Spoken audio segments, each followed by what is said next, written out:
Carney abruptly ends question period tradition. Is he cutting ties with the NDP? In a surprising and controversial move, Prime Minister Mark Carney has decided to abruptly end the traditional question period in the Canadian Parliament, a practice that has long been a cornerstone of democratic accountability. This decision has raised significant concerns among political analysts and opposition parties, particularly the New Democratic Party, NDP, about the implications for government transparency and the relationship between the Liberal Party and the NDP. The question period has historically served as a vital platform for opposition parties to hold the government accountable, allowing them to question ministers about policies and decisions. By limiting this interaction, Carney may be perceived as attempting to sidestep scrutiny from the NDP, which has been a vocal critic of the Liberal government's policies. This shift could signal a broader strategy to consolidate power and reduce the influence of opposition voices in Parliament. During a recent throne speech, Prime Minister Justin Trudeau, who has been a significant figure in Canadian politics, attracted attention for his casual attire, specifically wearing sneakers at a formal event. This sparked debates about decorum and the seriousness of political proceedings. Critics argued that such a display undermined the gravity of the occasion, especially given the throne speech's importance in outlining government priorities and initiatives. The throne speech itself, crafted by the Prime Minister's office, addressed various pressing issues, including affordable housing, economic investment, and climate change. However, it was met with widespread indifference from the Canadian public. An Angus Reid poll indicated that 83% of Canadians felt detached from the speech, particularly in provinces like Saskatchewan and Alberta, where the monarchy's relevance is increasingly questioned. This disconnect highlights a growing sentiment among Canadians that the government is not adequately addressing their concerns. As Carney navigates his new role, he faces pressing economic challenges that require immediate attention. Reports suggest that the influx of over 1 million international students has significantly impacted the Canadian labor market. Research from the Bank of Canada indicates that this influx has led to wage suppression and job displacement for some Canadian workers, particularly in entry-level positions.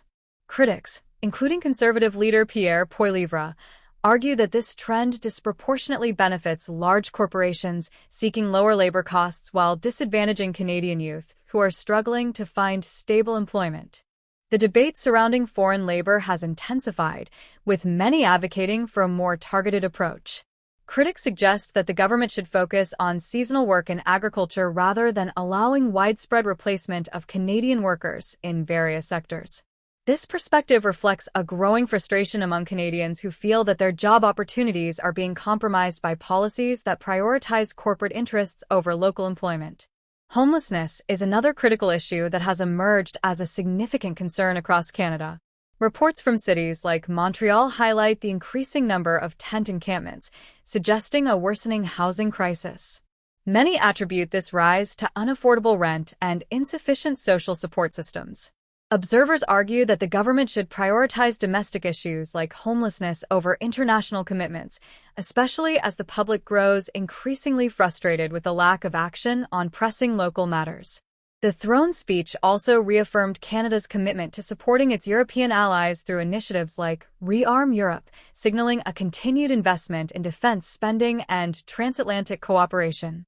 This commitment comes at a time when the European Union is outlining a plan to mobilize €800 billion in defense expenditures. Canada's role is framed as contributing to continental stability while also strengthening its own military capacity, which raises questions about the balance between international obligations and domestic priorities. In the midst of these developments, international celebrity Bono recently praised Canada's political direction, which has sparked debate about the appropriateness of foreign figures commenting on domestic issues. Critics argue that such endorsements can create a disconnect between global perspectives and local realities, particularly concerning homelessness and economic instability. This situation underscores the complexities of navigating international relationships while addressing urgent domestic challenges. As Carney's government continues to grapple with these multifaceted issues, the abrupt end to question period tradition raises questions about his commitment to transparency and accountability. The decision to limit this essential parliamentary practice could alienate not only the NDP but also other opposition parties and constituents who value open dialogue and scrutiny of government actions.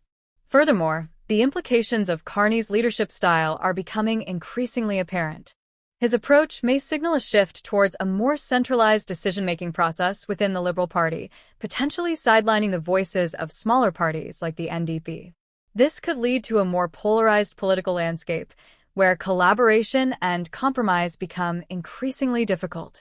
The political climate in Canada is evolving rapidly, and Carney's decisions will undoubtedly shape the future of the Liberal Party and its relationship with other political entities. As the government faces mounting pressure to address pressing issues such as housing, labor market dynamics, and homelessness, the effectiveness of Carney's leadership will be put to the test. In conclusion, Mark Carney's abrupt decision to end the traditional question period raises significant concerns about the future of parliamentary democracy in Canada. As he navigates the complexities of his new role, the relationship between the Liberal Party and the NDP will be closely scrutinized. With pressing domestic challenges on the horizon, Carney's leadership will be pivotal in determining how effectively the government can respond to the needs of Canadians while maintaining accountability and transparency in its actions. As the political landscape continues to shift, Canadians will be watching closely to see how Carney balances the demands of governance with the expectations of the electorate. The coming months will be critical in shaping the direction of Canadian politics and the relationship between the government and its citizens.